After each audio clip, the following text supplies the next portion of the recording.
তিন প্রকারের মানুষ শফিউদ্দিন সাহেব বলে গেছেন, মুমিন, কাফের, মুনাফিক। এই তিন প্রকারের মধ্যে দুই দল হলো ঠগা, এক দল হলো জিতা। এই দল হলো মুমিন। বলেন আলহামদুলিল্লাহ। আল্লাহ বলেন আফলাহাল মুমিনুন, মুমিন যারা তারা বিজয়, তারা জিতা পার্টি। তাফসীরের মধ্যে লেখে মুমিনরা জিতলো, তার মানে জান্নাতের মালিক হয়ে গেল। এখন মুমিনরা জান্নাতের মালিক, কাফিররাও জান্নাতে যাবে না, মুনাফিকরাও জান্নাতে যাবে না। একমাত্র জান্নাতে যাবে কারা? জোরে কোন? মুমিন। মুমিন হওয়ার জন্য আলোচ্য সূরায় আল্লাহ রাব্বুল আলামিন 7টা শর্ত আরোপ করেছেন। ব্যাখ্যা দেব না, শুধু সূচির মতো আমি পয়েন্টগুলো বলেই আলোচনা শেষ করব। আমার আল্লাহ 7টা শর্ত দিয়েছেন। এই 7টা শর্ত এতটাই সহজ, এতটাই নরম, এতটাই আসান, একজন বড় আলেম যেমন 7টা পয়েন্ট মানতে পারে, একজন মূর্খের জন্য 7টা পয়েন্ট মানা ওই রকম সহজ। একজন শিক্ষক যেমন পারবে, একজন ছাত্রে পারবে। ওরে ইংরেজি শিখতে পারবে, মূর্খে পারবে, নারী পারবে, পুরুষ পারবে, জুয়ান পারবে, বুড়া পারবে। আমার আল্লাহ বলেন 7টা গুণে গুণান্বিত যে নারী, পুরুষ, জুয়ান, বৃদ্ধ, যেই ব্যক্তি 7 গুণে গুণান্বিত হবে, আমার কোরআনের ভাষায় তার ডেজিগনেশন আমি ঘোষণা করলাম মুমিন, এবং তার সুফল ঘোষণা দিয়ে দিলাম নিশ্চয়তার সাথে সে জান্নাতের মালিক। এখন 7টা পয়েন্ট কি কি? আমার আল্লাহ বলেন 1 নম্বর, আল্লাযীনা হুম ফি সালাতিহিম খাশিউন। কষ্ট হয় কথা বলবো?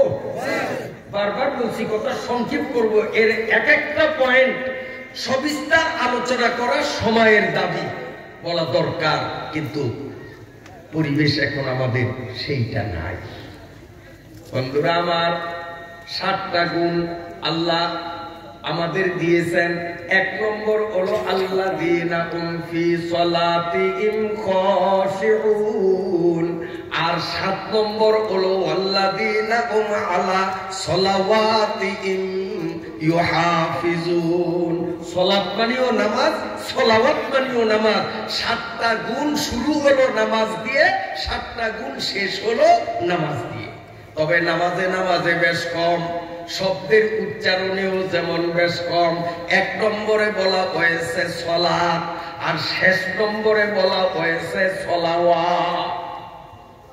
সালাত আরবি অভিধান মতে, আরবি ব্যাকরণ মতে টেসমে জিনিস, অর্থাৎ সালাত বলতে ফরজ, ওয়াজিব, সুন্নত, নফল যে কোনো নামাজ। মসজিদে পড়ুক, বাড়িতে পড়ুক, ক্ষেতের আইলে পড়ুক, যেখানেই পড়ুক, দুনিয়ায় যত আইটেমের নামাজ, সব নামাজকে বলা হয় সালাত।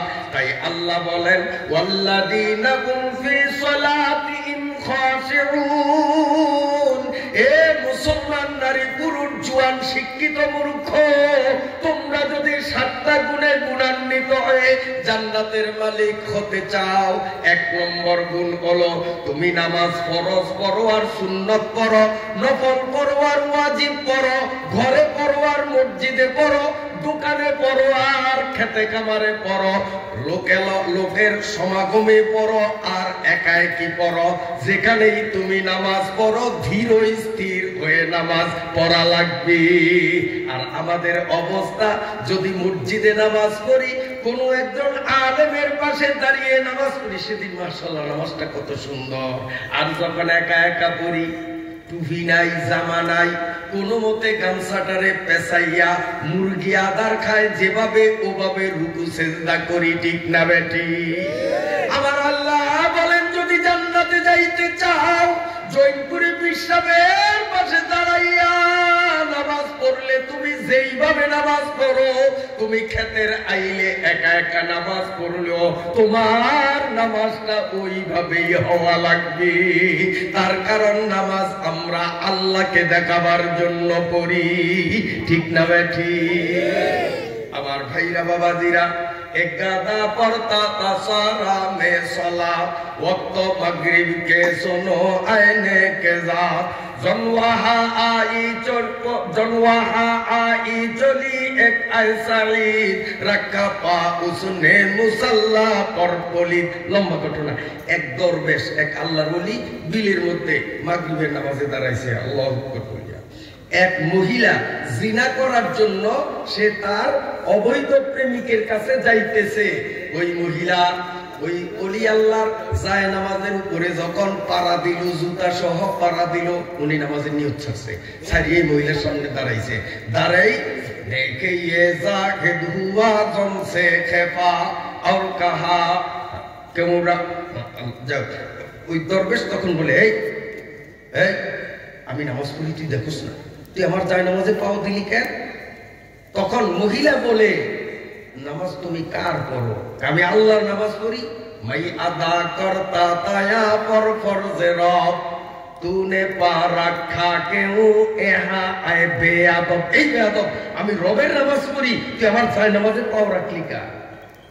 মহিলা উত্তরে দরবেশ, তুমি মিথ্যুক, আমি একটা পাপিনী, আমি পাপ কাজের জন্য আমার অবৈধ বন্ধুর সাথে অবৈধ মিলনের জন্য যাই, আমার চোখে মুখে বন্ধু ছাড়া কিচ্ছু দেখি না। কোথায় দরবেশ, কোথায় যায় নামাজ, আমার নজরে কিচ্ছু নাই, আমার নজরে শুধু মিলন হবে কত দিনে, শুধু বন্ধুর টেনশনে যাই। এরে দরবেশ, তুই মৃত্যুক, তুই যদিও আল্লাহর প্রেমে পাগল হইয়া নামাজ পড়তি, আমি তোর যায় নামাজে পা রাখলাম, এটাও তুই দেখতি না, ঠিক না বেঠি? আমার আল্লাহ বলেন, এক নম্বর হলো নামাজ যেখানে পড়ো, যে কোনো নামাজ পড়ো বিনয়ের সাথে, একাগ্রতার সাথে, ধীর স্থিরতার সাথে নামাজ পড়া। দুই নম্বর হলো আল্লাযীনা হুম আনিল লাগবি মুরিদুন, লব্য কাজ বাদ দিতে হবে। এখন লব্য কাজ কি? এর তাফসীরে লেখে, যে সমস্ত কাজে দুনিয়ারও ক্ষতি আখিরাতেরও ক্ষতি, সেই কাজকে কোরআনের ভাষায় বলা হয় লব্য কাজ। দুনিয়ারও ক্ষতি আখিরাতেরও ক্ষতি। যেমন একটা উদাহরণ দিই, এই জুয়ানরা ভালো করে শোনো, টাচ মোবাইল চালাও, টাচ মোবাইলে তুমি ইউটিউবে ঢুকে তুমি এভাবে নোংরা ছবি দেখবে, এজন্য এমবি ঢুকান লাগবে কিনা? এই জুয়ানরা কথা কম না, মাগনা দেখাইবে। এখন তুমি এমবি ঢুকাইয়া ফেসবুক আর ইউটিউবে নোংরা ছবি দেখলা, এখানে তোমার দুনিয়ারও ক্ষতি আখিরাতেরও ক্ষতি। দুনিয়ার ক্ষতি, তোমার হালাল টাকা অযথা নষ্ট হলো, তোমার অনেক সময় নষ্ট হলো, দুইটা অঙ্ক ওই টাইমে তুমি করতে পারতা, ঠিক না বেঠি? মোবাইলরা সাইয়ে মোলে কোথায় কি তালবেল, আমরা খেয়ালে শুনো, অর্থ কমুরা কারণ বেশি। একটু তোমাদের উদ্দেশ্যে বলি, কারণ মোবাইলে দেশটারে খাইয়া দিল, ঠিক না ভাই? ঠিক। মোবাইলরা সাইয়ে মোলে কোথায় কি, মোবাইলরা সাইয়ে মোলে কোথায় কি, তরকে আলা জিন্দে বায়াত আয় আমি, মোবাইলরা মারে কাতিল মিশুমার তাতুয়ানি আজ মোবাইল কুন হাজার, মারে কাতিল সোয়ে গুরিস্তা মুরাদ, মোবাইলা তো সোয়ে জাহান্নাম মুরাদ। জোরে কর নাউজুবিল্লাহ। এ যুবক কান খুলে শোনো, মোবাইল দারাইসা পানা সাপের চেয়েও মারাত্মক। এই বিষাক্ত সাপ যদি তোমাকে আক্রমণ করে তোমাকে কবরস্থানে নিয়ে ছাড়বে, ঠিক না বেটি? পানা সাপ, দাঁড়াই সাপ যদি সবল মারে তোমার ঠিকানা হবে কবরস্থান। আর মোবাইল এত বড় মারাত্মক, এই মোবাইলে যদি তোমারে সবল মারে তোমার ঠিকানা হবে জাহান্নাম। মোবাইলাত সোয়ে জাহান্নাম বারা। এ যুবকরা, তুমি এমবি ঢুকাইয়া খারাপ প্রোগ্রাম দেখলা, দুনিয়ার সময় নষ্ট হলো, কাজ নষ্ট হলো, পয়সা নষ্ট হলো, আখিরাতেরও ক্ষতি, বিরাট গুনাহ তোমার হলো। অতএব কোরআনের ভাষায় এটা লক্ষ্য। আল্লাহ বলেন ওয়াল্লাযীনা হুম, কি ভাই খোসা লাগছে মনে হয়? হ্যাঁ হ্যাঁ, খোসা লাগা প্রায় জেনা কলকা। এই শোনেন, আমার হাতে এখানে আল্লাহ না করুক একটা ফোড়া, পুজ বড়া, উরি ব্যথা। ডাক্তারের কাছে গেছি, এখন ডাক্তার যদি টিপ দেয় আরো ব্যথা বেশি পাবো না?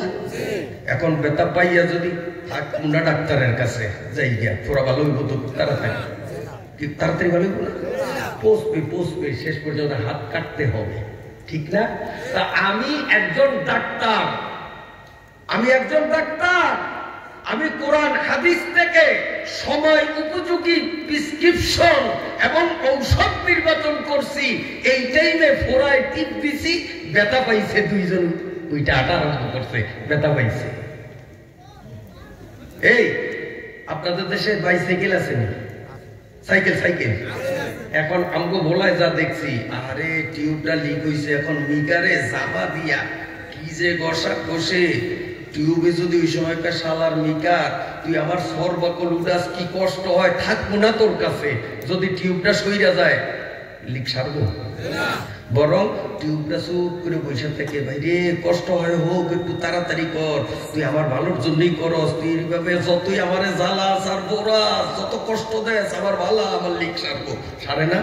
10 মিনিট করে লিক সারিয়া যায়। তা আমি এখন কোরআন হাদিসের জামা দিয়া ঘষা দিলাম, দুইটা টিউবে তুই আড়া আরম্ভ করছে। এই আমার পর্যন্ত তোর টিউব লিক সারা হবে না, আর তোর সাইকেল জান্নাতের গেটেও যাবে না, জাহান্নাম ছাড়া কপালে কিচ্ছু না। টিপ দিছি আর উঠে আড়া আরম্ভ করছে। বেজার হয়েছে নি আপনার? এই দুনিয়ারও লাভ নাই, আখিরাতেরও লাভ নাই, দুনিয়ারও ক্ষতি, আখিরাতেরও ক্ষতি, এটা লক্ষ্য। আল্লাহ বলেন ওয়াল্লাযীনা হুম আনিল লাগবি মুরিদুন। আরেকটা হলো আখিরাতের ক্ষতি, দুনিয়ার লাভ। কোরআনের ভাষায় এটাও লক্ষ্য। এটার একটা উদাহরণ মনে করেন, আমি বাবা সাহেবরে 1000 টাকা দিলাম, কথা হলো মাসে মাসে আপনি আমাকে 100 টাকা করে দিবেন, যতদিন আমার টাকা আপনি খাটান। আপনাদের দেশে এগুলি নাই? হ্যাঁ আছে। আচ্ছা, এখন উনার থেকে যে আমি মাসে মাসে 100 খাইলাম, পরবর্তীতে আমার টাকা উনি মূলধন ফেরত দিবেন, এই যেটা খাইলাম এটার নাম কি? সুদ, ঠিক না? সুদ খাইলে দুনিয়ার উপকার আছে, কারণ ওনার থেকে টাকা নিয়ে আমি আমার বাড়িতে মাছ তরকারি নিতে পারি, এটা দুনিয়ার লাভ। কিন্তু আখিরাতের ক্ষতি, কি ক্ষতি?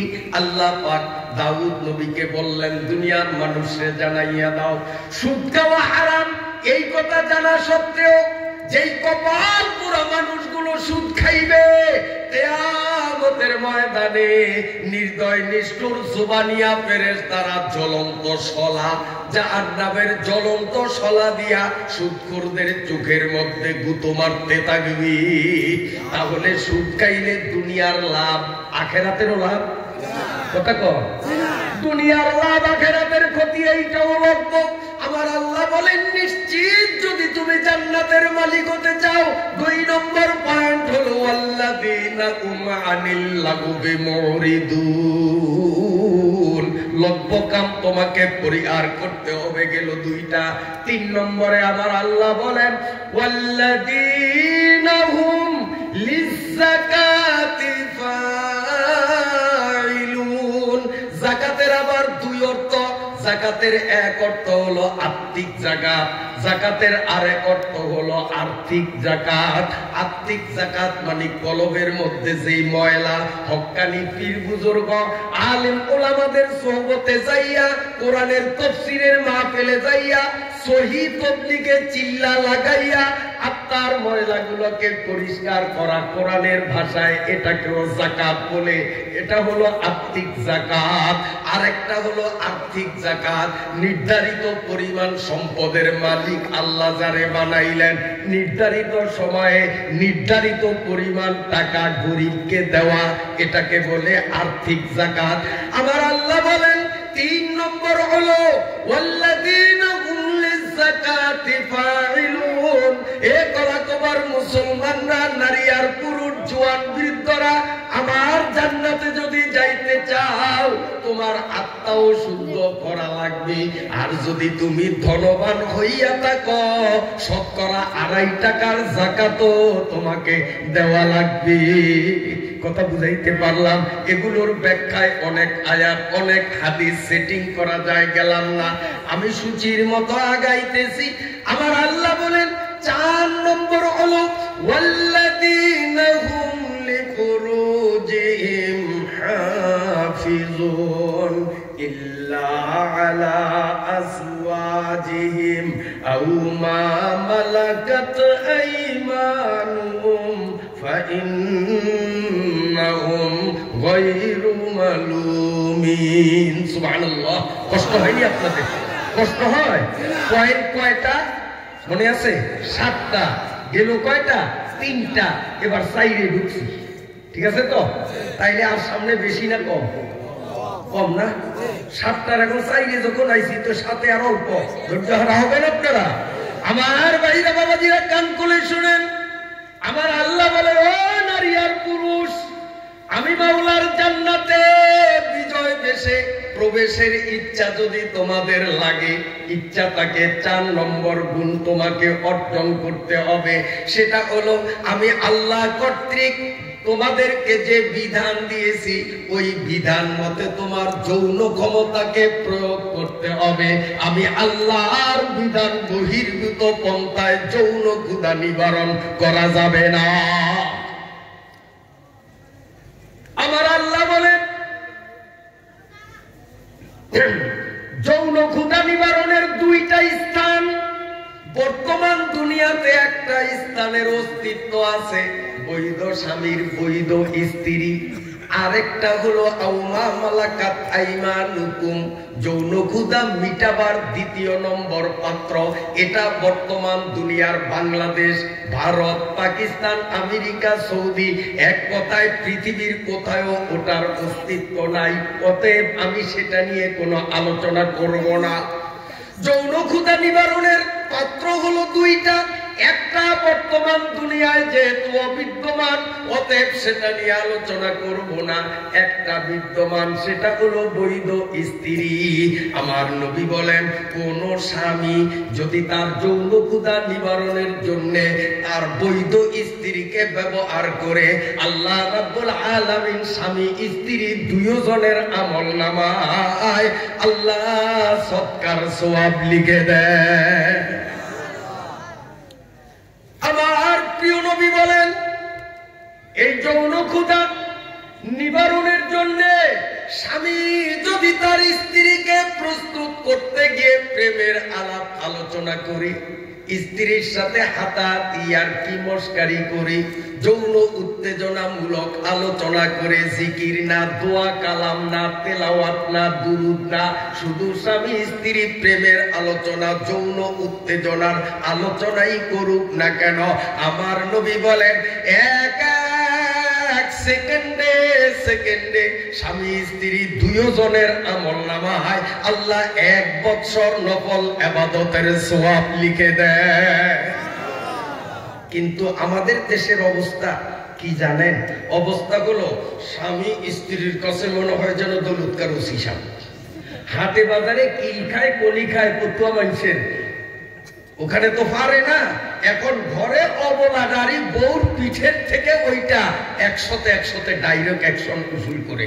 আপনাদের দেশে বউ পিঠের নিয়ে পাটি নাই। আসলে বউ যারা পিটায় এরা হাটে বাজারে কিল খায়।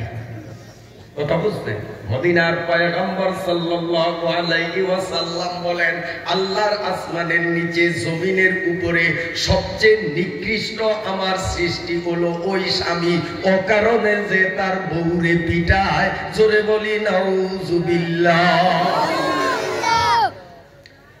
আমার আল্লাহ পবিত্র কোরআনুল কারীমের মধ্যে বলেন,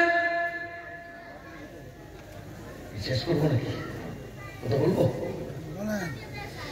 ওয়াল্লাযীনা হুম লিফুরুজিহিম হাফিজুন। আল্লাহ বলেন, আমার জান্নাত যদি নিশ্চিত করতে চাও তোমার যৌনাঙ্গের হেফাজত করা লাগবে। আর যৌনাঙ্গ হেফাজতের পূর্ব শর্ত হলো পর্দা। যেমন নামাজ ফরজ, উযু কিন্তু ফরজ না, কিন্তু উযু ছাড়া নামাজ হয় না, ঠিক না? আল্লাহ এখানে যৌনাঙ্গ হেফাজতের কথা বলেছেন। আর যৌনাঙ্গ হেফাজতের শর্ত হলো পর্দা। পর্দা বিধান উপেক্ষা করলেই যৌন সমস্যা দেখা দেয়। এই জন্য পর্দা বড় গুরুত্বপূর্ণ। আল্লাহ এখন বলবেন যে পর্দা কার? আমরা একটা ভুল ধারণায় আছি যে নারীরা পর্দা করতে হবে, পুরুষের পর্দা নাই। আসলে নারীকেও পর্দা করতে হবে, পুরুষকেও পর্দা করতে হবে। আমার আল্লাহ বলেন কোরআন শরীফের 18 পারায় সূরা নূরে, কুল্লিল মুমিনিনা ইয়াগুদ্দু মিন আবসারিহিম ওয়া ইয়াহফাযু মিন কুল্লিল মুমিনিনা ইয়াগুদ্দু মিন আবসারিহিম। আল্লাহ কয়, এ মুমিনরা, রাস্তা দিয়ে চলবি, কোন মহিলা যদি তোর সামনে পড়ে নজর নিচের দিকে দিস, ওদিক তাকাইস না। একটু আগাইয়া 2 লাইন পরে আল্লাহ বলেন, ওয়াকুল্লিল মুমিনাতি ইয়াগুদুনা মিন আবসারিহিন্না। ও সকিনা, করিমা, রহিমা, আজিজা মুসলিম মহিলারা, তোরাও বিশেষ প্রয়োজনে যখন রাস্তায় নামবি, ভিন পুরুষ পথ চলার পথে সামনে পড়লে নজর নিচের দিকে দিবি, ভিন পুরুষের দিকে তাকাইবি না। তাহলে কি বুঝলাম? পর্দা এক পক্ষের না দুই পক্ষের? এই বিধানটা আল্লাহ কেন করলেন বর্তমানে সহজে বোঝা যায়। মনে করেন এই রাস্তা দিয়া ওই দিক থেকে ইঞ্জিন চালিত একটা গাড়ি, এদিক থেকে ইঞ্জিন চালিত গাড়ি মুখামুখি রাত্রিবেলায় আসে। দোনোটার হেডলাইন যদি এরকম হাই থাকে তো চোখে মুখে কিচ্ছু দেখা যাবে না, হয়তো পারস্পরিক সংঘর্ষ লাগবে, অথবা আউট অফ রোড হয়ে পুকুর খাল বেলের মধ্যে পড়তে হবে, ঠিক না বেটি? এজন্য যিনি গাড়ি তৈরি করলেন তিনি ওখানে 2টা সুইচ লাগিয়ে দিয়েছেন যে যখন একা চলবা তখন তুমি তোমার হেডলাইটকে হাই করো, দূরে আলো পড়বে, এভাবে তাকাও। কিন্তু যখন আরেকটা গাড়ি তোমার সামনে পড়বে, সুইচে টিপ দিয়ে বাতিকে লো করে দাও। এখন যদি ওই দিকের গাড়িও তার বাতি লো করলো নিচের দিকে, এদিকেরটাও নিচের দিকে, কারো আলো কারো উপর পড়বে? অনায়াসে 2 জন ক্রসিং করবে। ক্রসিং হয়ে গেলে আবার বাতি হাই করতে হবে, ঠিক না? লো না করলেই সমস্যা। আল্লাহ বলেন, পুরুষ হলো একটা গাড়ি, নারী হলো একটা গাড়ি। তোরা চলার পথে যখন মুখামুখি হবি, খবরদার খবরদার তোরা বাতি হাই রাখবি না, তাহলে অ্যাক্সিডেন্ট কইরা জাহান্নামের খালে পড়া ছাড়া উপায় নাই। কুল্লিল মুমিনিনা ইয়াগুদ্দু মিন আবসারিহিম, নজর নিচের দিকে করো। কিন্তু বর্তমানে একটা সমস্যা হলো নজর নিচে করা যায় না। তার জন্য কারণ হলো কি? তার জন্য কারণ হলো আমার অনেক বর্তমান ইয়ং জেনারেশন বোনেরা, আমার বৌমারা, বিশেষ করিয়া ইয়ং জেনারেশন তরুণী যারা, তারা যেগুলি বোরকা পরে না ওগুলি মানুষের মধ্যে পরে না, বাদ দিলাম। যেই কয়টা বোরকা পরে তার মধ্যে মেজরিটি পার্সেন্ট, আমার দিকে তাকা, বোরকাটা যে নেয় এমন আকর্ষণীয় বোরকা, ওর এখানে ডিজাইন, এখানে ডিজাইন, এখানে ডিজাইন, এখানে ডিজাইন, এই ঝালুটি ডিজাইন, না মিথ্যা বলছি আমি? এরপরে এত টাইট, ওরে বাবা, একটা স্কিন টাইট, বডির সাথে মিশানো। এরপরে কয় না হবে না, এ কোমর একটা বেল্ট বাঁধিয়ে আরো টাইট করতে হবে। আপনাদের দেশে নাই মনে হয়? এ মায়েরা ভালো করে শুনো, শরীয়তের মাসালা বলবো, আমার দিকে তাকান। যেই কাপড়টাকে যেইভাবে পরিধানের জন্য তৈরি, তাফসীরের কিতাবে স্পষ্ট লেখা, যেই কাপড়টাকে যেইভাবে পরার জন্য তৈরি করা হলো, ওই কাপড়টা বডিতে যদি ওইভাবে সেটিং করা হয়, তখন ওই কাপড়টা বডির একটা অংশ। যেমন এই জামাটাকে যেভাবে পরার জন্য তৈরি, আমি সেভাবে পরছি না, কাজে এখন আমার উজু নাই, এই অবস্থায় ডাইরেক্ট হাত দিয়া যেমন কোরআন স্পর্শ করা যাবে না, উজু নাই, আমার পরিহিত জামা দিয়ে, চাদর দিয়ে, রুমাল দিয়েও কোরআন ধরা যাবে না, কারণ এটা আমার শরীরের অংশ। যদি আমার জামা দিয়েই কোরআন ধরতে হয়, এটাকে গায়ের থেকে খুলতে হবে, কিংবা রুমাল দিয়ে ধরবো, গায়ের থেকে আউট করব, তারপরে আমি কোরআন ধরতে পারবো। শরীরে লাগা থাকলে সেটা শরীরের অংশ। কথা বুঝাইতে পারলাম? এ মায়েরা, তুমি যে পায়জামা পরলে, সালোয়ার কামিজ পরলে, ওড়না পরলে, এ দিয়ে তোমার শরীর ঢাকছে, বোরকার কেন প্রয়োজন? শরীয়ত বলে তোমার ওড়না, সালোয়ার কামিজ যেভাবে পরিধানের নিয়ম, সেভাবে যখন পরিধান করছো, অতএব এটা তোমার শরীরের অংশ হয়ে গেল। তোমার শরীরের চামড়া পরপুরুষকে দেখানো যেমন, তোমার পরিহিত কাপড়ও পরপুরুষকে দেখানো একই নিয়ম। অতএব তোমার ওই কাপড়টাকে ঢাকার জন্যই তুমি ভিন্ন একটা বোরকা তোমার নেয়া লাগবে। বোরকা কেন এবার বুঝছেন? এখন বোরকা কেন নিতে হয়? বোরকা নিতে হয় এজন্য যাতে নারীর রূপ লাবণ্যতায় পরপুরুষদের মধ্যে কোনো যৌন সুরসুরির সৃষ্টি না হয়, এজন্যই তো বোরকা। কথা বোঝেন না? কিন্তু আমার মায়েরা, এই স্কিন টাইট বোরকা, ডিজাইন বোরকা, রেডিমেড বোরকা গুলো এমন কায়দায় পরিয়া তারা সাজে, 90 বছরের বুড়িয়াও যদি দেহে একটা এমন বোরকা পইরা যায়, নাতির এটাকে তাড়াতাড়ি চশমা ডান যায়। কথা ঠিক না বেটি? 90 বছরিয়া বুড়িয়াও বেদিশা যাওয়ার জন্য তো বোরকা বানানো হলো, যাতে তোর দিকে নজর না যায়। আর তুই তো এমন বোরকা নিলি, হাওয়াত কইরা তোর দিকে যেন নজর আসে। এটা বোরকা নয়, এটা বোরকার নামে প্রহসন, এটা একটা ফাইজলামি আল্লাহর সাথে ইয়ার্কি। কথা বুঝাইতে পারলাম? এটা বোরকা নয়, এটা নব্য শয়তানি। বোরকা হবে কেমন? বোরকার রং হতে হবে কালো, এবং বোরকা এত ঢিলা হবে যাতে বোরকা পরিহিত নারী রাস্তায় যদি হাঁটে, বোরকা ঢিলা হওয়ার কারণে চলার পথে তার শরীরের অঙ্গ নড়াচড়া করা বাহির থেকে অনুমান হবে না। তার শরীরের কোন জায়গা উঁচু, কোন জায়গা নিচা, ঢিলা বোরকার কারণে অনুমান করা যাবে না। সেইটা হলো শরীয়তি বোরকা। কিন্তু এখন উঁচা নিচা ভালো কইরা অনুমানের জন্য যা টাইট বোরকা নিলাম, এতে চলবে না, বেল্ট না বানলে হয় না। সাবধান, সাবধান বাজারণ নিয়ে আপনারা, সাবধান, সাবধান। একটা প্রশ্ন আপনাদের করে, ওই সাইকেলের গোড়ায় আসেন, চাক্কা লিক হয়েছে, হ্যাঁ চাক্কা লিক হয়েছে, লিক সারা লাগবে না? ঠিক আছে তো?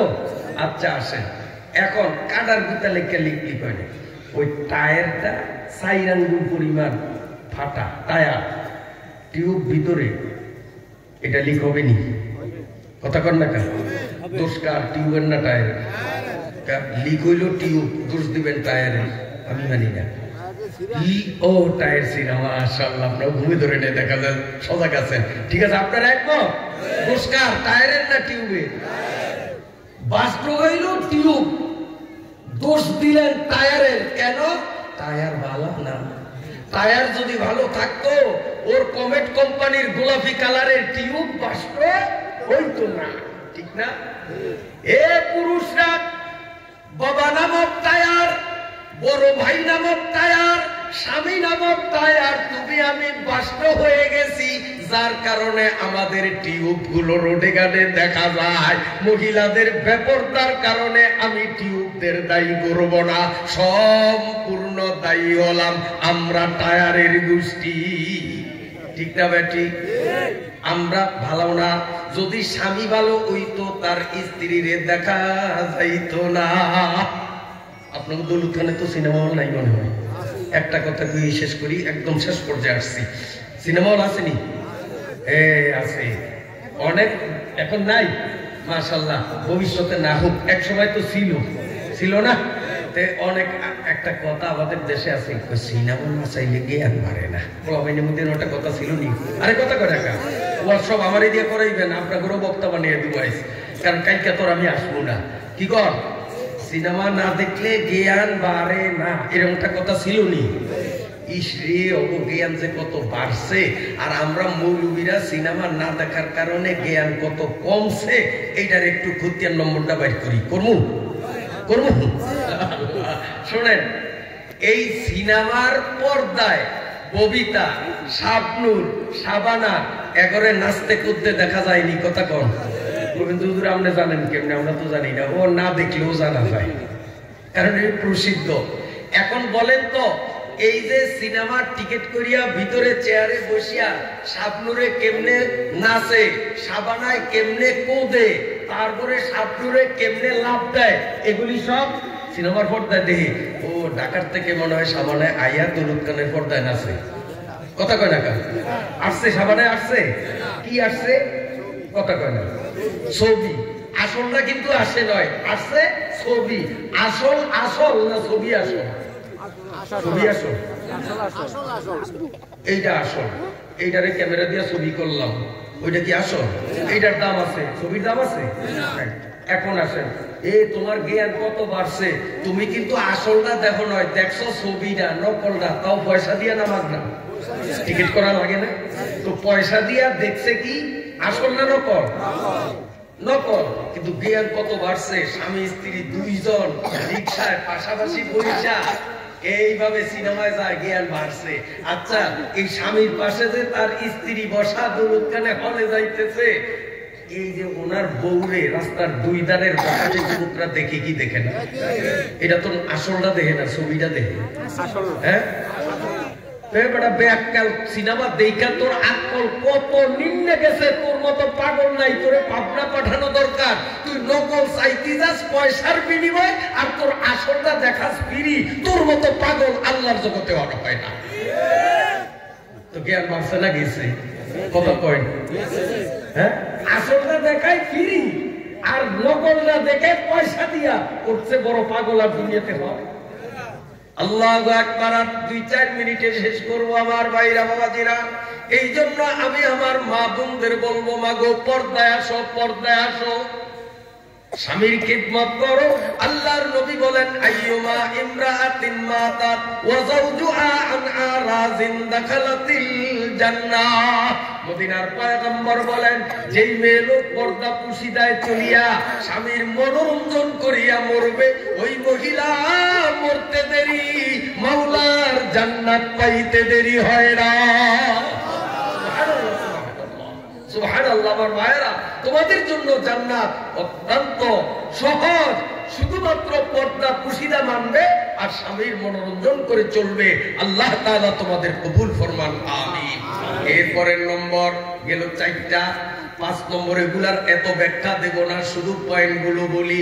5 নম্বর আল্লাযীনা হুম লিআমানাতিহিম।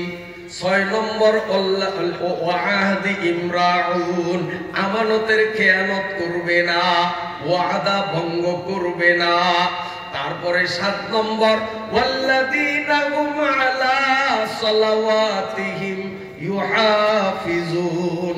এই সালাওয়াত মানে 5 ওয়াক্ত নামাজ, এবং জান্নাত পাইতে হলে 5 ওয়াক্ত নামাজ গুরুত্ব সহকারে করতে হবে। রাজি আছি সবাই?